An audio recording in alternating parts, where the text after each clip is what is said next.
अगले एपिसोड के लिए 30 लाइक और 10 से 15 कमेंट्स करो वरना अगला एपिसोड अपलोड नहीं होगा। दोस्तों, मेरे दूसरे चैनल को सब्सक्राइब करें। यूट्यूब वीडियो विवरण में लिंक। नई कहानियां मेरे दूसरे चैनल पर अपलोड की जाएंगी। 41 अब भी मुझे अकेले डर लगेगा, मेरी बाहों में अपनी नींद पूरी करोगी, ठीक है।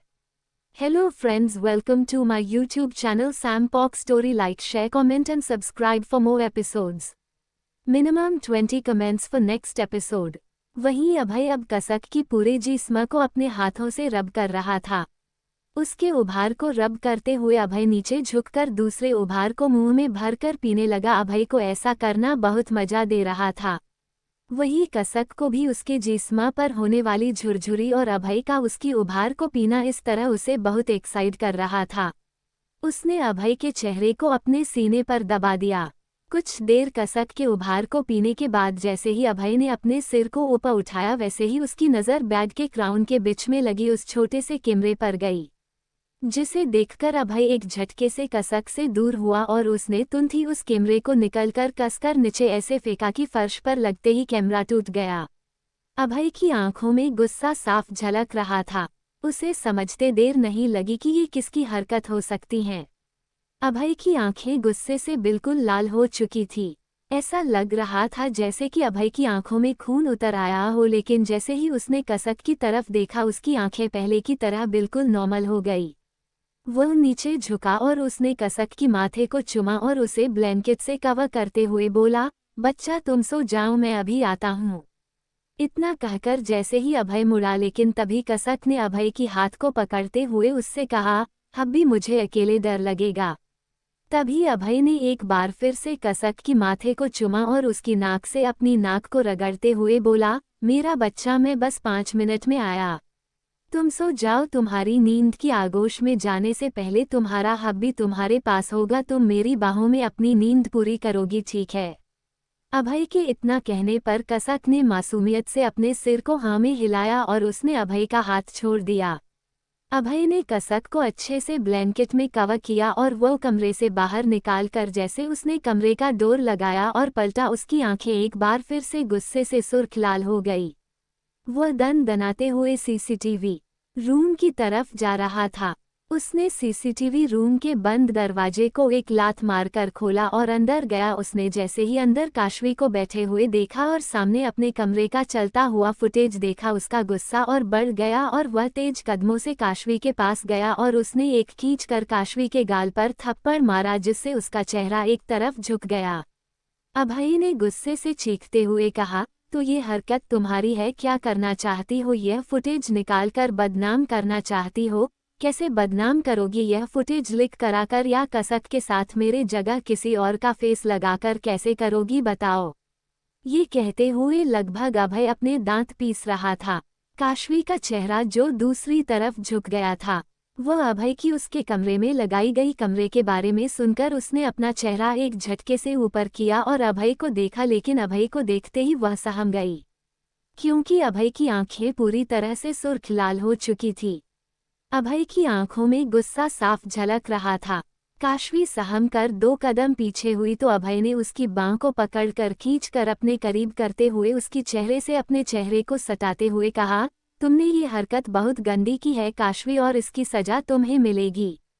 तुम्हें क्या लगा मैं छोड़ दूंगा तुम्हें? बिल्कुल नहीं। मेरी कसक पर कोई उंगली उठाए तो मैं उसके हाथ को तोड़ दूंगा, और तुमने तो पूरी नज़र गड़ाई है उस पर, तो बोलो मैं तुम्हारी आंखों को अभी यही निकाल दूं। अभय अपने दांत को पीसते हुए बोल रहा था और वही अभय की बातें सुनकर काशवी की हलक तक सूखने लगी थी, क्योंकि वह जानती थी कि अभय किस कदर क्रूएल हो सकता था। अभय की बातें सुनकर काशवी सहम तो गई थी, डर उसके अंदर तक भर गया था, लेकिन उसे यह बात पता चली थी कि उसके हाथों में अभय की कमजोरी कसक लगी थी। तो उसने अभय की हाथों से अपने बांह को छुड़ाया और अभय को खुद से दूर धकेलकर बड़ी अदा से उसके करीब गई और अपनी इंडेक्स फिंगर को अभय की माथे से लेकर उसकी चिन तक फिराते हुए बोली, वो अभय, तुम्हारी इसी गुस्से पर तो मैं फिदा हूँ। तुम्हारा ये गुस्सा मेरी जान ले लेता है।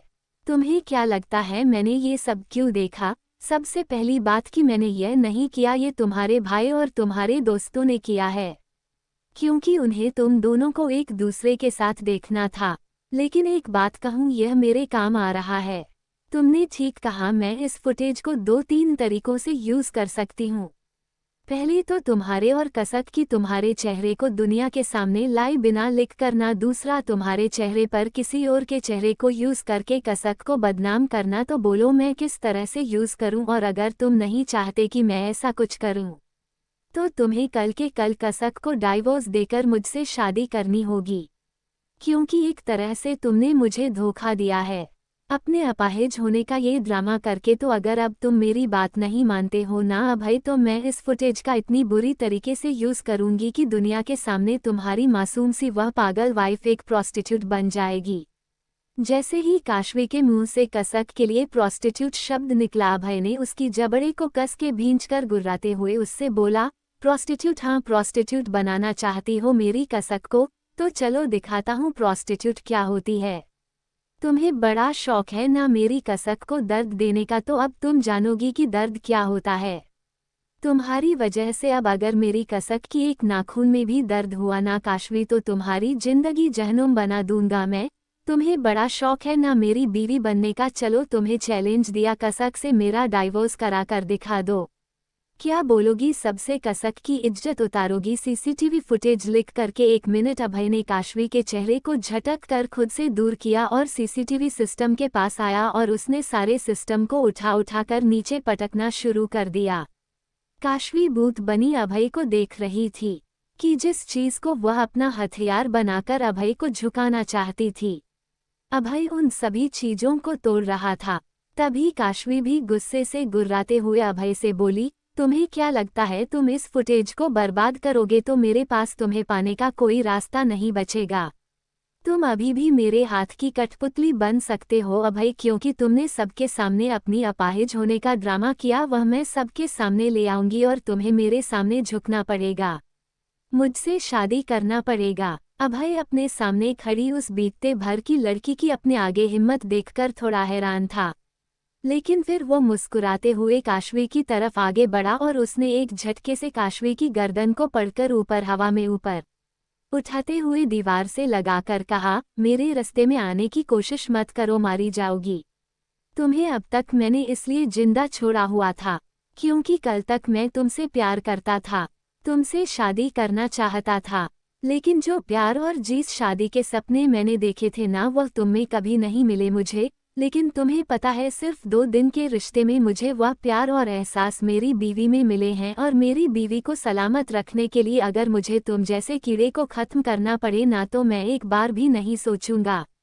इतना कहकर अभय ने झटके से काशवी को नीचे छोड़ा और सीसीटीवी ऑपरेटर रूम से बाहर निकल गया।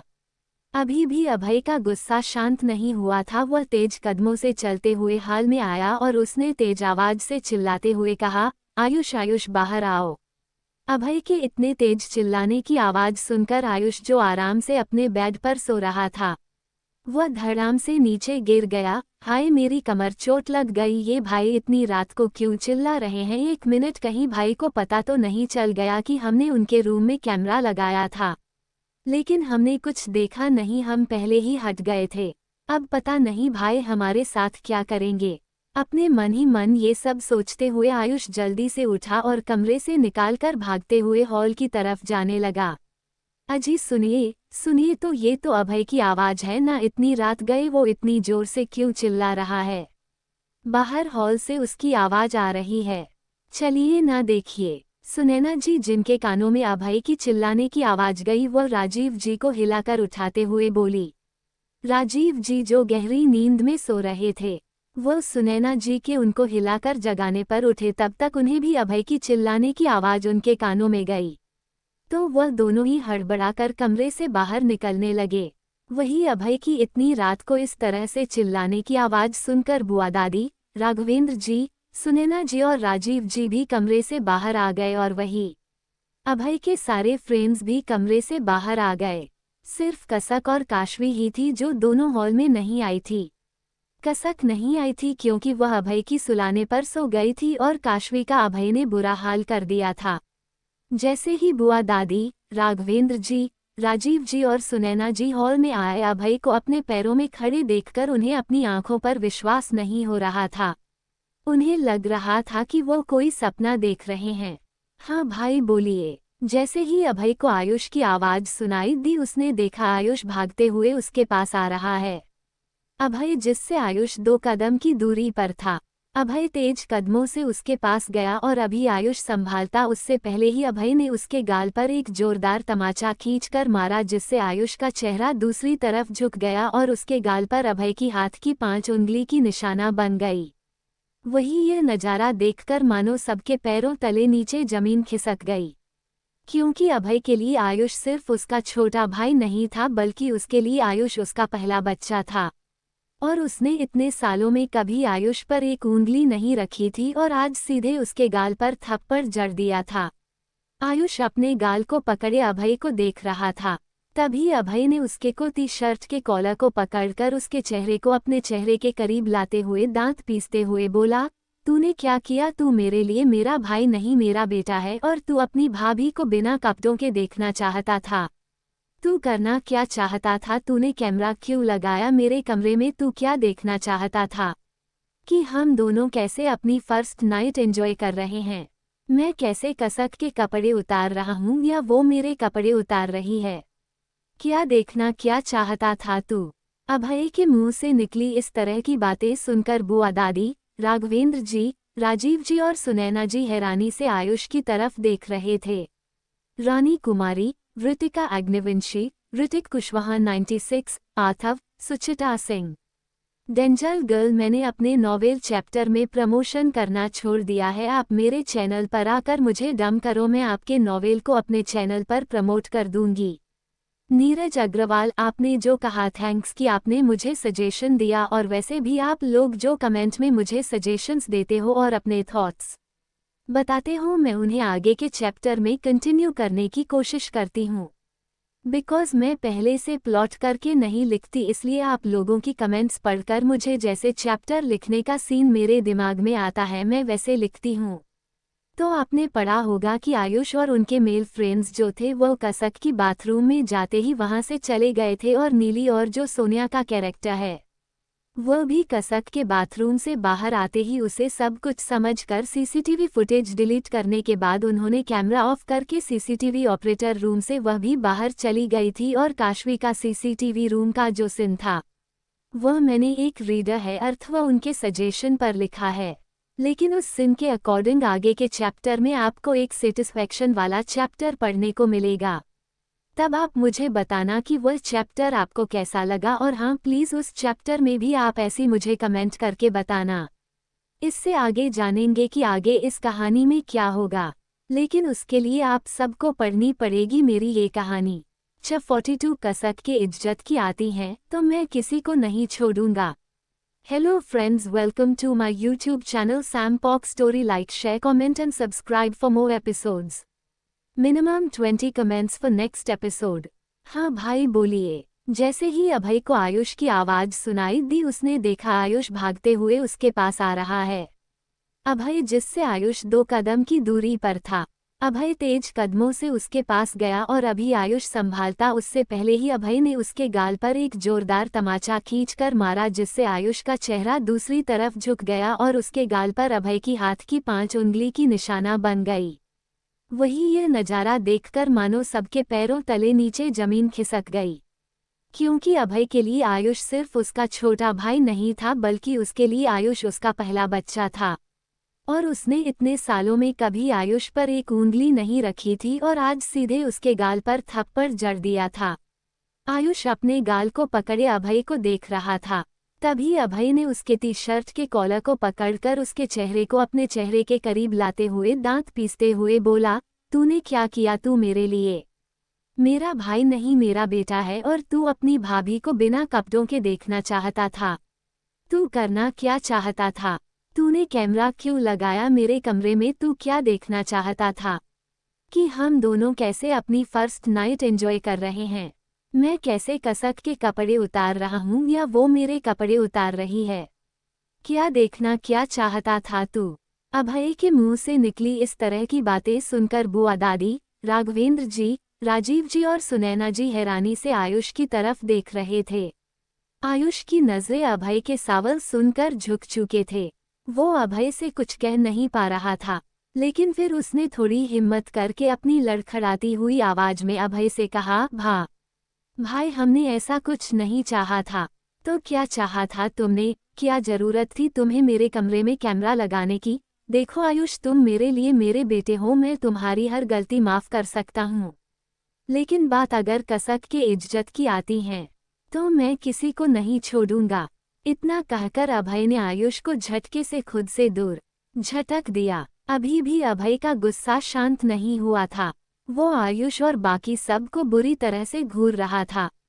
तभी अभय की नजर सर झुकाए खड़ियामन, निखिल, नितिन, उदय, राज, ओमन, अभिराज और नीली सोनिया पर गई तो उसका गुस्सा और बढ़ गया। उसने राघवेंद्र जी के सामने खड़ी बुआ दादी के हाथ से उनका छड़ी लिया और उन सब के तरफ बढ़ा और बिना देख छड़ी से उन सब को मारते हुए बोला, वो तुम सब से छोटा है ना, उसे ये सब करने से रोकने के बजाय तुम सब ने उसका साथ दिया। कमीनों, में तुम लोगों को छोड़ूंगा नहीं। कहते हुए अभय अंधाधुंध उन सबको मार रहा था और वो सब चीखते चिल्लाते हुए इधर से उधर भाग रहे थे। उन सब में किसी के पास भी कोई जवाब नहीं था, लेकिन जब अभय के आगे नीली और सोनिया आई तो अभय ने अपनी छड़ी रोककर उनसे कहा, तुम दोनों दूर हटो, तुम्हें तो बाद में बताता हूँ। इतना कहकर वापस अभय बाकी सबको मारने लगा। तभी अभय के पास आकर राघवेंद्र जी ने उसे रोकते हुए कहा, क्या बात हो गई है अभय, और ये कैमरे वाली क्या बात है? अभय रुककर हौंफते हुए गुस्से से घूरती हुई नजरों से सबकी तरफ देखते हुए उंगली से आयुष की तरफ दिखाते हुए कहा, इसने और इन सब ने मिलकर मेरे कमरे में कैमरा लगाया था ताकि मैं और कसक आज की रात क्या करते हैं ये सब देख सके। अभय ने आयुष को घूरती हुई नजरों से देखकर राघवेंद्र जी से कहा, यह इसकी देखने की चीज है, मैं और मेरी वाइफ अपने फर्स्ट नाइट को कैसे एंजॉय कर रहे हैं या बिना कुछ किया सो रहे हैं।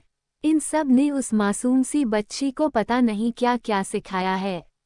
गहरी सांस भरने के बाद अभय ने कहा, दादू आपको भी उसकी मेडिकल कंडीशन के बारे में पता है ना? पता नहीं क्या क्या सिखाया है उसे। इन सब ने, वो लड़की इन सब के सिखाने पर ऐसी ऐसी हरकतें कर रही थी कि मैं क्या बोलूं। जैसे ही अभय ने राघवेंद्र जी से ये सब कहा, राघवेंद्र जी का भी गुस्सा फूट पड़ा और उन्होंने उन सब के ऊपर चिल्लाते हुए कहा, क्या तुम सबका दिमाग खराब है? तुम सबको नहीं पता है कि कसक की कंडीशन क्या है और तुम सब ये कर रहे हो, तुम सबको इसकी सजा मिलेगी। राघवेंद्र जी को भी उन सब पर बहुत गुस्सा आ रहा था और सुनैना जी, राजीव जी, बुआ दादी, अभी सबको उन सब पर गुस्सा आ रहा था। अभय, जिसने बुआ दादी का छड़ी लिया था, उसने बुआ दादी से कहा, दादी आपने जो कश्वी इस घर में रोका है उसे सुबह ही इस घर से बाहर निकालिए, नहीं तो मुझसे बुरा कोई नहीं होगा। इतना कहकर अभय बिना वहां 1 मिनट रुके ऊपर अपने कमरे के तरफ चला गया। उनसे किसी को भी कुछ और पूछने का मौका तक नहीं दिया। बुआ दादी बस अभय की जाती हुई पीठ को देखती रह गई। हे गाइस, पहले मुझे ये बताइए कि आप लोगों में से कितने लोग ऐसे हैं जो चैनल पर तो आए हैं लेकिन उन्हें चैप्टर पढ़ने के लिए relation of heart Dzire Naval का नहीं मिल रहा है? क्योंकि मैं हर एक दिन बीच करके सेकंड डे को मॉर्निंग डे नाइट कभी भी चैप्टर डाल दे रही हूँ। तो किनको नहीं मिला है वो मुझे कमेंट कर दे, तो फिर मैं आप लोगों को व्हाट्सएप पर चैप्टर सेंड कर दूंगी या आप लोगों को नोबेल का लिंक दे दूंगी, आप लोग वहां पढ़ना। 11 गाइस, 1 हफ्ते से बेड पर हूँ क्योंकि वायरल फीवर ने मुझे जकड़ लिया है। ठीक होने का नाम नहीं ले रहा है। मेडिसिन खाकर दिमाग और मुंह का टेस्ट दोनों खराब हो चुका है और अब तो आवाज तक नहीं निकल रही है। आज सिर्फ आप लोगों को ये बताने के लिए टाइपिंग करके इतना सा लिख रही हूँ। अगर ठीक लगा तो कल बड़ा चैप्टर दूंगी, नहीं तो कोशिश करूंगी जितना लिख पाऊँ। Thank you and love you friends. इससे आगे जानेंगे कि आगे इस कहानी में क्या होगा, लेकिन उसके लिए आप सबको पढ़नी पड़ेगी मेरी ये कहानी। 43 तुम्हारी हिफाजत के लिए होगी, तुम्हें देखने का हक सिर्फ मेरा है। Hello friends, welcome to my YouTube channel Sam Pok story. Like, share, comment and subscribe for more episodes. Minimum 20 comments for next episode. गहरी सांस भरने के बाद अभय ने कहा, दादू आपको भी उसकी मेडिकल कंडीशन के बारे में पता है ना? पता नहीं क्या क्या सिखाया है उसे। इन सब ने वो लड़की इन सब के सिखाने पर ऐसी ऐसी हरकतें कर रही थी कि मैं क्या बोलूं। जैसे ही अभय ने राघवेंद्र जी से ये सब कहा, राघवेंद्र जी का भी गुस्सा फूट पड़ा और उन्होंने उन सब के ऊपर चिल्लाते हुए कहा, क्या तुम सबका दिमाग खराब है? तुम सबको नहीं पता है कि कसक की कंडीशन क्या है और तुम सब ये कर रहे हो? तुम सबको इसकी सजा मिलेगी। राघवेंद्र जी को भी उन सब पर बहुत गुस्सा आ रहा था और सुनैना जी, राजीव जी, बुआ दादी, अभी सबको उन सब पर गुस्सा आ रहा था। अभय जिसने बुआ दादी का छड़ी लिया था उसने बुआ दादी से कहा, दादी आपने जो कश्मी इस घर में रोका है उसे सुबह ही इस घर से बाहर निकालिए, नहीं तो मुझसे बुरा कोई नहीं होगा। इतना कहकर अभय बिना वहां 1 मिनट रुके ऊपर अपने कमरे के तरफ चला गया। उनसे किसी को भी कुछ और पूछने का मौका तक नहीं दिया। बुआ दादी बस अभय की जाती हुई पीठ को देखती रह गई। अभय तो हॉल से चला गया था लेकिन सभी अभी भी खड़े अभय की जाती हुई पीठ को देख रहे थे। तभी सुनैना जी ने राजीव जी से कहा, राजीव जी अभय चल पा रहा है, वो बिल्कुल ठीक है, तो फिर ये व्हीलचेयर पर बैठने का क्या मतलब था? क्या उसने ये सब ड्रामा किया था? तभी राजीव जी ने सुनैना जी को संभालते हुए कहा, कल सुबह उससे बात की जाएगी इस बारे में, अभी देखो कि इन गधों ने क्या किया है। इतना कहकर राजीव जी ने आयुष के पास जाकर उसे पीठ पर मरते हुए कहा, गधे कहीं के, कुछ भी करने से पहले सोचते क्यों नहीं हो? तुम सब पागल हो क्या? अभय के कमरे में कैमरा लगाने गए थे, क्या सोचकर लगाया था तुमने कि वह खुश होगा, शाबाशी देगा तुम्हें? दिया ना शाबाशी तुम्हें मारकर। मेरा तो मन कर रहा है कि तुम्हारे पैर तोड़कर अभय के व्हीलचेयर पर बैठा दूं तुम्हें। राजीव जी की बात सुनकर आयुष और बाकी सब ने अपने अपने पैर पकड़ लिए। उदय ने कहा, अभय तो व्हीलचेयर में बैठने का सिर्फ ड्रामा कर रहा था। अगर हमारे पैर तोड़कर आप हमें व्हीलचेयर पर बैठा देंगे तो हम क्या करेंगे? उदय की बात सुनकर सब उसे घूर कर देखने लगे। राजीव जी ने आयुष के चेहरे को पकड़कर अपनी तरफ घुमाया और जिस गाल पर अभय ने थप्पड़ मारा था उसमें अभी हल्की सूजन आ गई थी और गाल पर अभय की उंगलियों के निशान उभरे हुए थे। वहीं राजीव जी ने बाकी सब की तरफ देखा तो वह सभी अपने पीठ और पैर को रगड़ रहे थे, क्योंकि उन्हें भी अभय ने बहुत बुरी तरह से मारा था। अभय की उंगलियों के निशान पर राजीव जी ने छूते हुए आयुष से कहा, ठीक किया, अभय ने तुम्हें मारा। फिर उन्होंने बाकी सब को देखते हुए उनसे भी कहा, तुम सबके लिए भी ठीक है और कल सुबह की सुबह तुम सब यहाँ से निकलो जाओ। हो गई तुम्हारी बहुत मस्ती और तुम लोगों ने जो किया है उसके लिए यही सजा है। जितनी जल्दी हो सके सुबह निकल जाओ, अभय के उठने से पहले। और उन्होंने आयुष की तरफ मुड़ते हुए कहा, और तुम कल सुबह ही राजस्थान के लिए निकलो, हमारे जो न्यू परफ्यूम फैक्ट्री बनने वाली है वो अब मैं नहीं, तुम हैंडल करोगे। वैसे भी रानावत कंपनी की सीईओ बन चुके हो, लेकिन कोई काम के नहीं हो, जाओ अपना काम करो। इतना कहकर राजीव जी सुनैना जी को अपने साथ लेकर कमरे में चले गए। राघवेंद्र जी पहले ही चले गए थे और बुआ दादी ये सोच रही थी कि आखिर काशवी ने ऐसा क्या कर दिया जिससे अभय उससे इतना गुस्सा हो गया है। और आयुष राजीव जी की बात सुनकर सदमे में खड़ा अपने पापा को कमरे में जाते हुए देख रहा था। उसने चिल्लाते हुए कहा, डैड प्लीज डैड, मुझे वहां नहीं जाना, आप दूसरा कोई सजा दे दो, मुझे वह मंजूर होगा, लेकिन मुझे वहां नहीं जाना। वहां डैड किसी भी तरह की फैसिलिटीज नहीं है, वहां बाथरूम जाने के लिए भी मुझे खेत में जाना पड़ेगा। नहीं नहीं नहीं डैड प्लीज, मुझे वहां नहीं जाना, मुझे नहीं जाना। डैड, आयुष चिल्लाता रह गया, लेकिन राजीव जी ने उसकी एक भी बात नहीं सुनी और अपने कमरे के अंदर चले गए। वही जब अभय अपने कमरे में पहुंचा और डोर खोलकर अंदर गया तो उसने देखा कि कसक ब्लैंकेट के अंदर सिकुड़ी एक छोटी से बंदर के बच्चे की तरह सो रही थी। अभय मुस्कुराते हुए उसके पास गया और कसक के बगल में लेट गया, क्योंकि कसक को देखते ही उसके अंदर का गुस्सा कहीं हवा सा उड़ चुका था। अभय ने कसक को उसकी कमर से पकड़कर खींचकर अपनी बाहों में भर लिया और उसके बालों को सहलाते हुए बोला, मेरा प्यारा बच्चा, मैं हर वो मुमकिन कोशिश करूंगा जो तुम्हारी हिफाजत के लिए होगी। तुम्हें कोई नज़र उठाकर देखे मैं ये भी बर्दाश्त नहीं करूँगा। तुम्हें देखने का हक सिर्फ मेरा है, किसी और ने देखना चाहा तो उसकी आंखें निकाल दूंगा। अभय के कसक को खींचकर अपने गले से लगने पर कसक की आंखें खुल गई थी और उसने प्यार से अभय के गालों को अपने अंगूठे से सहलाते हुए कहा, हब्बी आप आ गए, मुझे अकेले में डर लगता है। प्लीज मुझे अकेला छोड़कर मत जाया करो।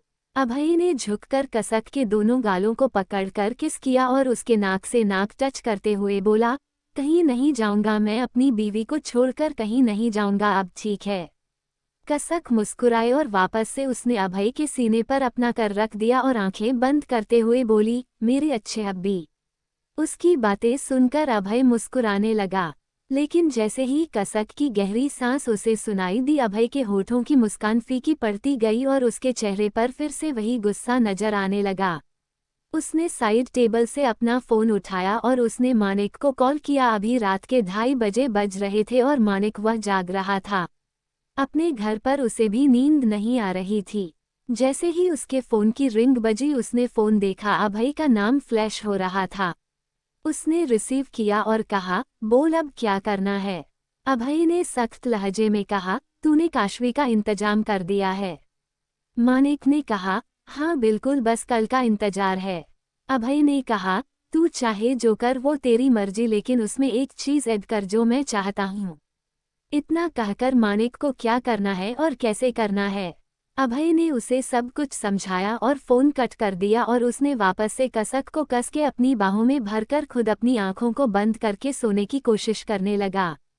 प्रज्ञा, यह मेरी नवल है और इसमें मेरी मर्जी है कि मैं इसके छोटा चैप्टर डालूं या बड़ी। अगर आपको पसंद आती है तो आप पढ़े, नहीं आती है तो आप जा सकते हैं। और दूसरी बात कि मैं महीने में एक नवल स्टार्ट करूं या 10, आप होती कौन है बोलने वाली। आपको नवल पसंद आए इसलिए आप आए हैं पढ़ने के लिए, अदरवाइज आपको नहीं पढ़ना, आप जा सकती है। क्योंकि मैंने पहले ही बोला है कि मेरी तबीयत ठीक नहीं है 1 हफ्ते से। उसके बाद भी मैंने सिर्फ रीडर को बताने के लिए वह चैप्टर डाला था, लेकिन शायद आपको वह बात समझ में नहीं आई। तो मेरे चैप्टर डालने ना डालने से अगर कोई मतलब नहीं है तो आपकी पढ़ने का भी कोई मतलब नहीं है। आप जा सकती है। आई होप कि मैंने भी आपको अपनी बात ठीक से समझा दिया है। इससे आगे जानेंगे कि आगे इस कहानी में क्या होगा, लेकिन उसके लिए आप सबको पढ़नी पड़ेगी मेरी ये कहानी। 44 मुझे मोहब्बत हो रही है तुमसे, मैं हूं ना तुम्हारा हब्बी, तुम मुझे हब्बी बोलो। Hello friends, welcome to my YouTube channel Sam Pok story. Like, share, comment and subscribe for more episodes. Minimum 20 comments for next episode. लेकिन जैसे ही कसक की गहरी सांस उसे सुनाई दी, अभय के होठों की मुस्कान फीकी पड़ती गई और उसके चेहरे पर फिर से वही गुस्सा नजर आने लगा। उसने साइड टेबल से अपना फोन उठाया और उसने मानिक को कॉल किया। अभी रात के 2:30 बजे बज रहे थे और मानिक वह जाग रहा था। अपने घर पर उसे भी नींद नहीं आ रही थी। जैसे ही उसके फोन की रिंग बजी, उसने फोन देखा, अभय का नाम फ्लैश हो रहा था। उसने कॉल रिसीव किया और कहा, बोल अब क्या करना है। अभय ने सख्त लहजे में कहा, तूने काशवी का इंतजाम कर दिया है। मानिक ने कहा, हाँ बिल्कुल, बस कल का इंतजार है। अभय ने कहा, तू चाहे जो कर, वो तेरी मर्जी, लेकिन उसमें एक चीज ऐड कर जो मैं चाहता हूँ। इतना कहकर मानिक को क्या करना है और कैसे करना है, अभय ने उसे सब कुछ समझाया और फोन कट कर दिया और उसने वापस से कसक को कस के अपनी बाहों में भरकर खुद अपनी आंखों को बंद करके सोने की कोशिश करने लगा। सुबह के वक्त कसक, जो अभय से पहले सोई थी, वह अभय से पहले उठ भी गई।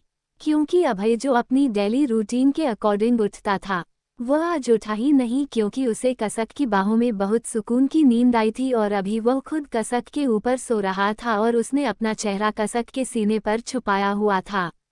उसे पूरी तरह से अपने नीचे जकड़ रखा था।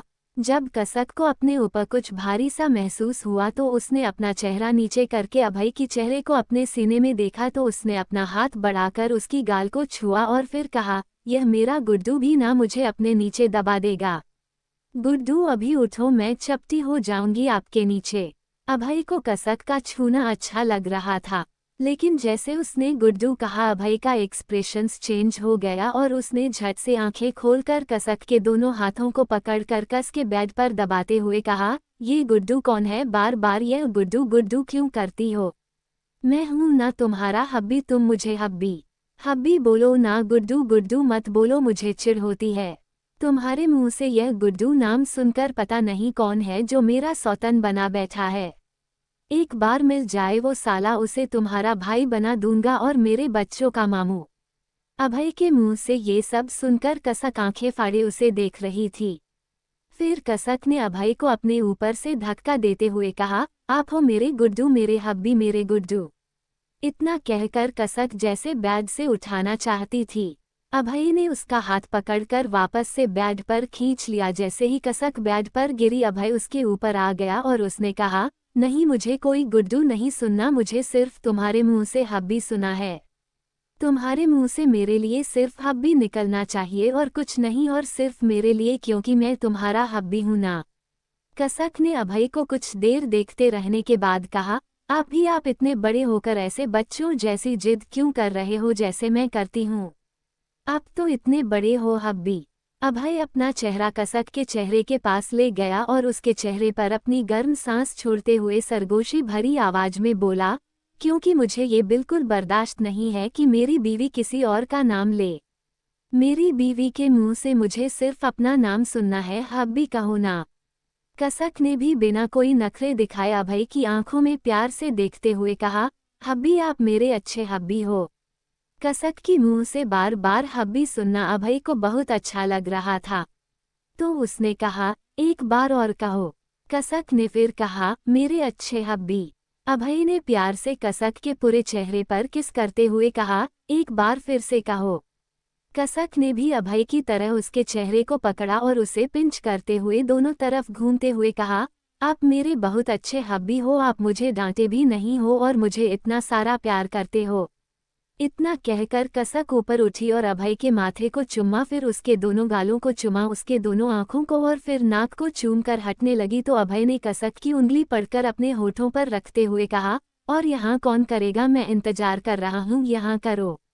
कसक मुस्कुराकर अभय के चेहरे को प्यार से निहारने के बाद फिर ऊपर उठकर अभय के होठों पर अपने होंठ मिला दी और वह जैसे ही होठों के मिलने के बाद दूर हटाना चाहती थी, अभय ने उसके गर्दन के पीछे अपने हाथ रखे और उसे अपने तरफ धकेलने लगा और होठों पर दबाव बढ़ाने लगा। अभय ने पूरी तरह से कसक के होठों को अपने मुंह में भर लिया था और उन्हें बेताबी से किस कर रहा था, जैसे कि अगर अभी उसने कसक के होठों को छोड़ा तो उसकी सांसें रुक जाएगी। वो कसक के सांसों को अपनी सांसों में भर रहा था।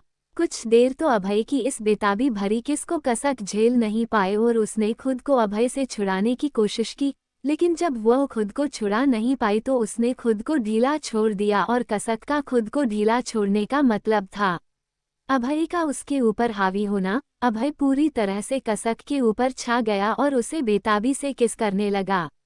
अब कसक के हाथों की उंगलियों में अभय की उंगलियां फांसी हुई थी और वो पूरी तरह से कसक के ऊपर छाया हुआ था और उसे किस कर रहा था। कसक उसे रोक तो नहीं पा रही थी, लेकिन उसका साथ भी नहीं दे पा रही थी, क्योंकि अभी अभय बहुत बेताब था और कसक उसे संभाल पाने में कैपेबल नहीं थी। अभय अभी और आगे बढ़ता तभी उसे महसूस हुआ कि कसक सांस नहीं ले पा रही है और साथ ही वह अपनी आंखें भी ऊपर चढ़ने लगी थी। तो अभय ने जल्दी से उसके होठों को अपने होठों से आज़ाद किया और अपने दोनों हाथों से उसके चेहरे को थामकर उसे बहलाते हुए कहा, बीवी जान, मेरा बच्चा क्या हुआ, देखो मेरी तरफ देखो। अभय बार बार कसक के चेहरे को सहलाते हुए उससे बोल रहा था। कसक जब कुछ पल में नॉर्मल हुई और उसकी तरफ देखते हुए बोली, हब्बी आप गंदे हो, आप बहुत गंदी हो, मैं मर जाती तो आपने मेरी सांस रोक दी थी हब्बी। जैसे ही अभय ने कसक के मुंह से सुना कि अभी मैं मर जाती तो अभय ने उसके होठों को एक बार फिर से अपने होठों से ब्लॉक कर दिया और उसे वैसे ही लेकर बेड पर पड़ा रहा। कसक बस अपनी बड़ी बड़ी आंखों से उसे देख रही थी। अभय कुछ देर के बाद कसक के होठों से अपने होंठ हटाने के बाद उससे कहा, दोबारा ये शब्द मत बोलना, क्योंकि अब तुमसे मेरी सांसें जुड़ी है। अगर तुम्हें कुछ हुआ ना तो तुम्हारी कसम मैं खुद को भी खत्म कर लूंगा।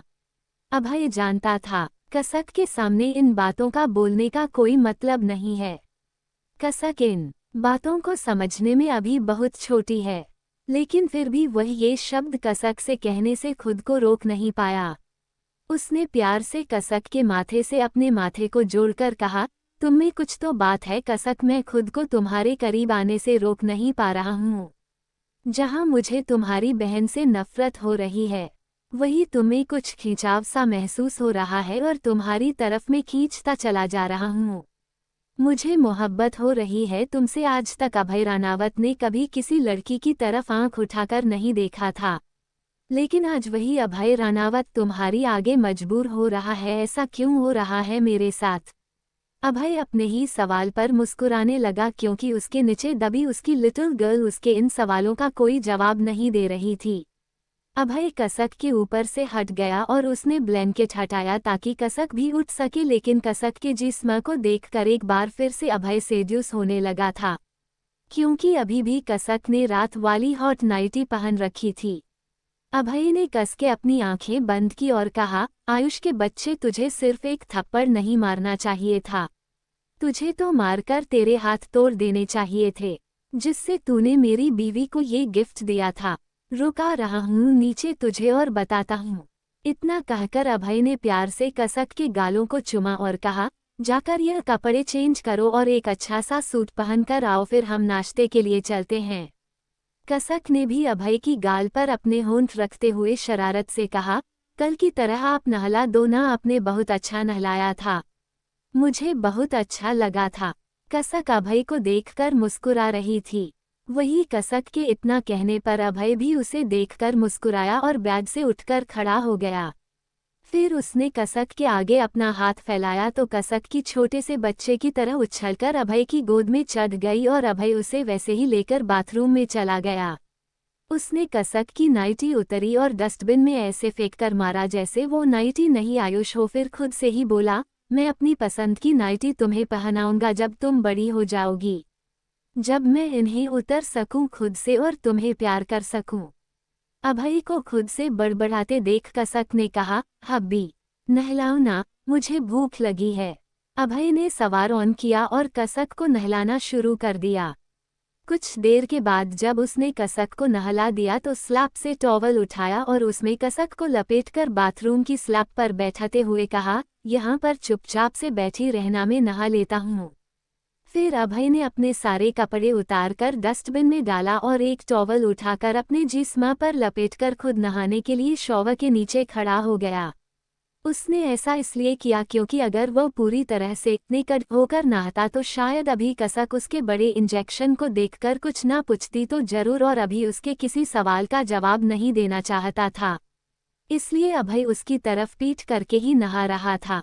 जब अभय ने शावर ले लिया तो उसने भी एक दूसरा टॉवल उठाया और अपने लोअर पार्ट में बांधते हुए कसक के पास आया और वापस से उसे अपनी बाहों में उठाकर कमरे में लेकर आया और उसे एक सिंपल सा शूट पहनाकर रेडी किया। फिर खुद रेडी हो कसक को लेकर कमरे से बाहर निकल गया। इससे आगे जानेंगे कि आगे इस कहानी में क्या होगा, लेकिन उसके लिए आप सबको पढ़नी पड़ेगी मेरी ये कहानी। 45 नहीं, मेरा बेस्टू कहीं नहीं जाएगा, अभय का secret mission. Hello friends, welcome to my YouTube channel सैमपॉक story. Like, share, comment and subscribe for more episodes. Minimum 20 comments for next episode. कुछ देर के बाद जब उसने कसक को नहला दिया तो स्लैब से टॉवल उठाया और उसमें कसक को लपेटकर बाथरूम की स्लैब पर बैठाते हुए कहा, यहाँ पर चुपचाप से बैठी रहना, मैं नहा लेता हूँ। फिर अभय ने अपने सारे कपड़े उतारकर डस्टबिन में डाला और एक टॉवल उठाकर अपने जिस्म पर लपेटकर खुद नहाने के लिए शॉवर के नीचे खड़ा हो गया। उसने ऐसा इसलिए किया क्योंकि अगर वह पूरी तरह से नेकड होकर नहाता तो शायद अभी कसक उसके बड़े इंजेक्शन को देखकर कुछ ना पूछती तो जरूर, और अभी उसके किसी सवाल का जवाब नहीं देना चाहता था। इसलिए अभय उसकी तरफ पीठ करके ही नहा रहा था। जब अभय ने शावर ले लिया तो उसने भी एक दूसरा टॉवल उठाया और अपने लोअर पार्ट में बांधते हुए कसक के पास आया और वापस से उसे अपनी बाहों में उठाकर कमरे में लेकर आया और उसे एक सिंपल सा शूट पहनाकर रेडी किया। फिर खुद रेडी हो कसक को लेकर कमरे से बाहर निकल गया। जब कसक को लेकर अभय नीचे आया तो उसने देखा कि सभी डाइनिंग हॉल में बैठे नाश्ता कर रहे हैं। जैसे ही सब ने सामने अभय को देखा तो सभी अपनी जगह से उठकर खड़े हो गए, क्योंकि अभी भी उन्हें लग रहा था कि अभय उनसे गुस्सा है और कहीं उन्हें दोबारा मारना शुरू ना कर दे। लेकिन हाँ, अभय के दोस्तों में एक बात थी कि अगर वह सब गुस्से में एक दूसरे को पीटते भी थे तो कोई भी नाराजगी जाहिर नहीं करता था कि तूने हमें क्यों पिटा, क्योंकि गलती उनकी थी और उन्होंने चुपचाप मार खा ली। और सबसे बड़ी बात, अभी अभय व्हीलचेयर पर नहीं था। अभय अपने पैरों पर चलकर आकर अपनी जगह पर बैठा और अभय के बगल वाले चेयर पर कसक को बैठने के लिए कहा, लेकिन कसक वहां नहीं बैठकर जाकर आयुष के बगल वाले चेयर पर बैठ गई, क्योंकि कसक ने दूर से ही देख लिया था कि उसका बेस्टू बहुत उदास नजर आ रहा है। उसके बगल में बैठकर तुरंत उसकी तरफ मुड़ी और उसके चेहरे को अपने दोनों हाथों में भरकर उसके चेहरे को इधर उधर घुमा कर देखते हुए बोली, मेरा बेस्टू उदास क्यों है, क्या हो गया मेरे बेस्टू को? कसक की इस हरकत पर बुआ दादी उसे देख रही थी, क्योंकि जहां उस लड़की को अपना खुद का होश नहीं है, वही वह आयुष से पूछ रही है कि उसे क्या हुआ। आयुष, जो सुबह उठने के बाद से मुंह फुलाया इधर उधर घूम रहा था, क्योंकि उसे राजीव जी ने राजस्थान परफ्यूम फैक्ट्री में काम करने के लिए कहा था। तो अभी कसक के इस तरह पूछने से उसने कसक के कंधे पर अपना सर रखकर आंसू बहते हुए कहा, बेस्टू, मुझे पापा घर से निकाल रहे हैं। उन्होंने मुझे दूर राजस्थान जाकर काम करने के लिए कहा है। कसक पापा सुनकर इधर उधर देखने लगी, क्योंकि उसे लगा कि आयुष विजय जी के बारे में कह रहा है, लेकिन विजय जी तो वहां थे ही नहीं। तो कसक ने आयुष से कहा, लेकिन बेस्टू, यहाँ तो पापा है ही नहीं, तुम पापा के बारे में क्यों बोल रहे हो? तभी आयुष उसके कंधे से सर उठाकर कसक के चेहरे को देखने लगा। कुछ देर कसक के चेहरे को देखने के बाद आयुष राजीव जी की तरफ उंगली करते हुए बोला, वो मेरे पापा, उन्होंने कहा है कि मुझे घर से दूर राजस्थान जाकर काम करना होगा। बेस्टू, तुम मुझे रोक सकती हो, रोक लो ना बेस्टू प्लीज। अभी आयुष कसक से एक छोटे से बच्चे की तरह जिद कर रहा था, तो कसक भी बेचारी उसके सर को अपने कंधे पर रखकर थपकी देते हुए बोली, नहीं मेरा बेस्टू कहीं नहीं जाएगा, तुम रुको बेस्टू, रुको, मैं अभी पापा से पूछती हूँ। कसक एकदम मासूम सी टिमटिमाती हुई आंखों से राजीव जी की तरफ देखते हुए बोली, बेस्टू के पापा, आप बेस्टू को बाहर क्यों भेज रहे हो, घर से क्यों निकाल रहे हो? मेरा बेस्टू मेरे पास रहेगा, रहने दो ना। अभय आयुष की नोटंकी देख रहा था और कसक की मासूमियत भी कि कैसे वो अपना नाश्ता करना छोड़कर आयुष को बाहर जाने से रोकने की कोशिश कर रही है। तभी राजीव जी ने बड़े प्यार से कसक को समझाते हुए कहा, वह क्या है ना बेटा जी, आपका बेस्टू घर पर रहकर कामचोर हो गया है, लेकिन ऐसे ही तो सारी जिंदगी कामचोरी करके नहीं गुजार सकता, इसे थोड़ा काम करना भी सीखना चाहिए और इसलिए ही इसे मैं काम करने के लिए भेज रहा हूँ। लेकिन आप फिक्र मत करो, आपका बेस्टू कुछ दिन के बाद आपसे मिलने आ जाएगा। राजीव जी ने जितने अच्छे से कसक को अभी समझाया था, तो कसक ने अपने सर को हाँ में हिलाकर कहा, बेस्टू, तुम्हारे पापा तुम्हें काम सीखने के लिए भेज रहे हैं, तुम्हें भागा नहीं रहे हैं। तुम जल्दी से काम सीख कर वापस आ जाना और मेरे लिए ढेर सारा चॉकलेट लेकर आना। यम्मी। कसक चॉकलेट याद करके अपने जीभ होंठों पर फेरने लगी थी, और वहीं कसक की बातें सुनकर आयुष का मुंह लटक गया था। तभी सुनैना जी किचन से गरम गरम पुरियां लेकर आए और अभय के सामने पुरियों की बाउल को पटकते हुए अभय को गुस्से भरी नजरों से देखने लगी। अभय तिरछी नजरों से अपनी मॉम को देख रहा था, लेकिन उसने कुछ बोला नहीं, क्योंकि उसे पता था कि अब सब उसे बुरी तरह से डटेंगे। सभी सुनैना जी की तरफ देखने लगे थे। तभी सुनैना जी ने अभय से कहा, बहुत बड़े हो गए हो ना बेटा, हर फैसला अपनी मर्जी से लेने लगे हो, हम तो कुछ लगते ही नहीं है तुम्हारे, जो हमसे कुछ पूछोगे बोलोगे बताओगे कुछ भी नहीं। सुनैना जी आगे बड़बड़ाते हुए सबको पुरियां सर्व करते हुए आगे बढ़ने लगी और उनके गुस्से से भरे चेहरे को देखकर कोई भी उनसे कुछ कह नहीं पा रहा था, बस चुपचाप से अपना अपना नाश्ता कर रहा था। तभी अभय अपनी जगह से उठा और सुनैना जी, जो अब तक राघवेंद्र जी के पास तक चली गई थी, अभय उनके पास गया और उन्हें बैक हग करते हुए बोला, मॉम, ये सीक्रेट मिशन था, मैं इसके बारे में कुछ भी नहीं कह सकता, इसलिए मैंने आप लोगों को नहीं बताया, और इन कमीनों में से भी सिर्फ नितिन और निखिल को पता था, लेकिन उन दोनों ने इन सभी कमीनों को बता दिया। अभय के मुंह से अपने लिए कमीने सुनकर सभी का मुंह बन गया था, लेकिन किसी ने कुछ कहा नहीं। अभय ने राघवेंद्र जी, बुआ दादी, राजीव जी और सुनैना जी इन सभी को देखते हुए कहा, मॉम, डैड, दादू और बुआ दादी, मैं एक सीक्रेट मिशन पर हूँ, जिसकी वजह से मुझे इस तरह से रहना पड़ रहा है।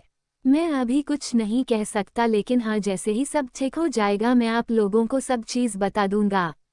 अभय सुनैना जी की दोनों गाल को अपने हाथों में भरकर उनसे बोला, मेरी प्यारी मॉम, प्लीज़ मुझे माफ़ कर दो, लेकिन मॉम आपको पता है कि सीक्रेट मिशन में मैं कुछ भी किसी के सामने कुछ कह नहीं सकता, इसलिए प्लीज़ मॉम, और आप ये देखो ना, मेरे इस प्लान की वजह से आपको आपकी प्यारी बेटी मिल गई। ये कहते हुए अभय ने सुनैना जी को कसक की तरफ दिखाया तो कसक उन्हें ही अपनी टिमटिमाती हुई मासूम सी आंखों से देख रही थी। कसक का मासूम चेहरा देखकर सुनैना जी का सारा गुस्सा पल में छूमंतर हो गया, क्योंकि ये सच था कि अगर अभय ने यह व्हीलचेयर पर बैठने का एक्ट नहीं किया होता तो उसकी शादी कसक से नहीं, काशवी से होती, लेकिन अब उसकी शादी कसक से हुई थी और सुनैना जी को कसक के रूप में एक प्यारी सी बेटी मिल गई थी।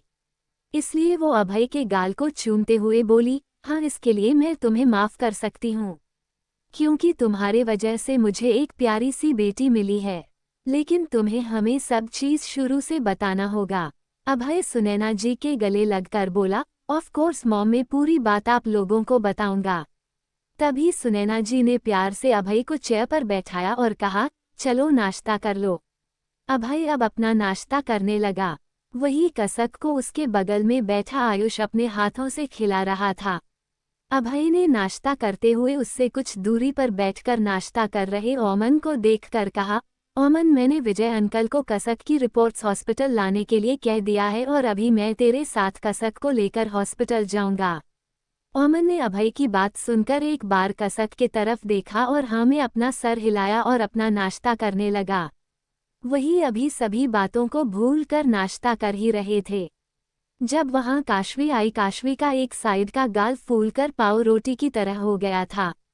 उसे देखकर कसक, जो आयुष के होंठ से नाश्ता कर रही थी, उसने कसकर आयुष का होंठ पकड़ लिया और उसे ऐसे देखकर अभय और आयुष दोनों के आंखों में काशवी के लिए गुस्सा नजर आने लगा। काशवी अभी चाय खींचकर बैठती उससे पहले ही अभय ने कहा, तुम्हें यहाँ बैठने की जरूरत नहीं है, बाहर जाने का दरवाजा उस तरफ है, निकलो। अभय ने अपनी उंगली से बाहर की तरफ इशारा करके बताया था।